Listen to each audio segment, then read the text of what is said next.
Hello everyone, my name is Sean Dalgarn and I'm the Communications and Outreach Manager for Growing Veterans. We're a nonprofit organization located in Lyndon, Washington with the mission of empowering military veterans to grow food, communities, and each other. The reason we're making this video today is so that all you folks that are trapped at home during the COVID-19 pandemic can have the opportunity to be able to do this for yourselves. Today's video is going to be covering seeding lettuce and how we do it here at the farm, so that way you can take it into your own home and do it for yourself. Today's materials that you'll need for seeding lettuce are going to be some seeding mix. We use an OMRI certified black gold. There's going to be links in the description for all of these so that you can find them on the internet or on Amazon. We also need vermiculite, our seeds, pelletized and unpelletized, depending on which kind you have, seeding trays, a watering can, and a tool to be able to make a little hole for your seeds. The first step is going to be preparing your seeding mix. This is important because you want to have uniform germination throughout the cells in your tray. That includes adding your vermiculite, making sure that your grow media is nice and wet, but not overly saturated. And I'm going to show you how to do that right now. First thing you're going to do, I like to do, is add the vermiculite while the grow media is still fairly dry. So I just sprinkle it throughout and incorporate it with my hands, like so. After it's good and mixed in, I like to add some water to ensure that the soil is nice and wet, but not overly saturated. So I'm going to keep mixing this together until that water is nice and evenly distributed throughout it.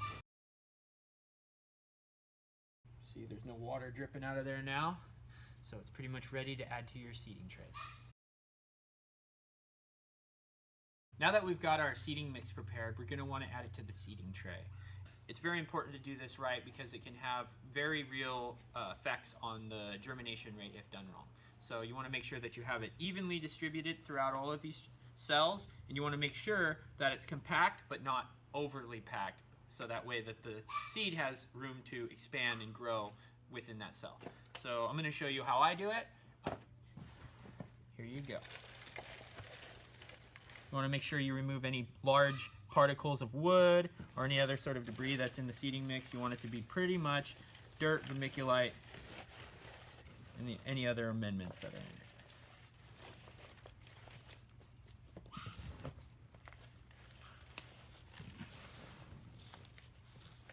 Get it evenly distributed. You want to make sure you fill up every cell, but you're not pushing it into the cells. You want to make sure that it's nice and loosely incorporated, but evenly distributed. So instead of pushing it in to ensure proper compaction, what I'll do is I'll just gently tap it. And if you look closely, you'll notice how a lot of that soil has compacted into the cell. And you want to make sure that it's even across the top. So what I'm going to do is I'm going to go back through and I'm going to add more.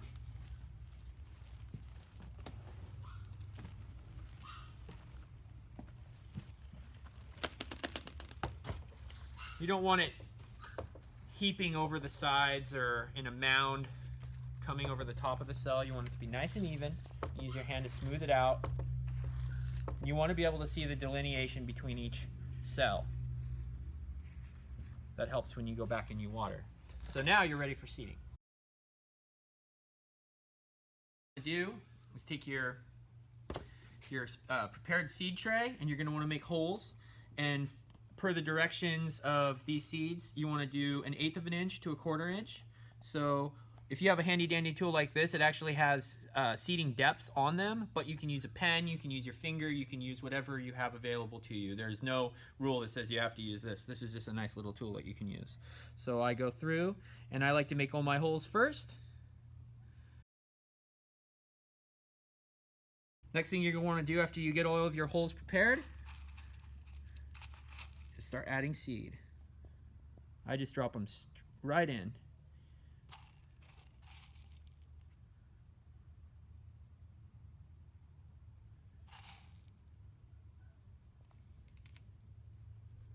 If you drop more than one in there, it's okay. You can get it out of there. And if you forget, it's fine too, because when they germinate, you'll notice, and you just pull one of them out. And to cover them back up, I just take 2 fingers or 1 finger, and I just gently cover it up with the remaining dirt that I built up by making the hole.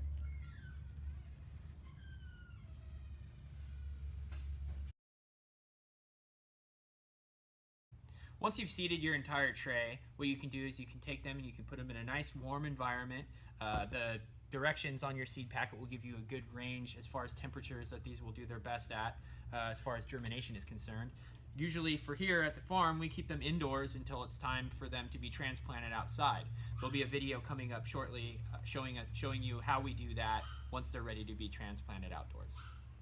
These are some trays that we've already seeded with lettuce. We have them in the same 72 cell containers as you've seen in the early part of the video. We also have these plastic tops that hold in moisture, which is really nice to conserve water and also ensure that you don't dry out your seed. From there, we'll keep them on a light cycle. Usually, we'll give them about 18 hours of light to 6 hours of darkness before they are grown to a reasonable size to where they can be put out to the field. Thank you for taking the time to watch this video. If you're new to agriculture, just understand that this is one way to do things. Do a little research, Google is your best friend, and if you have any questions, please feel free to reach out to us at www.growingveterans.org.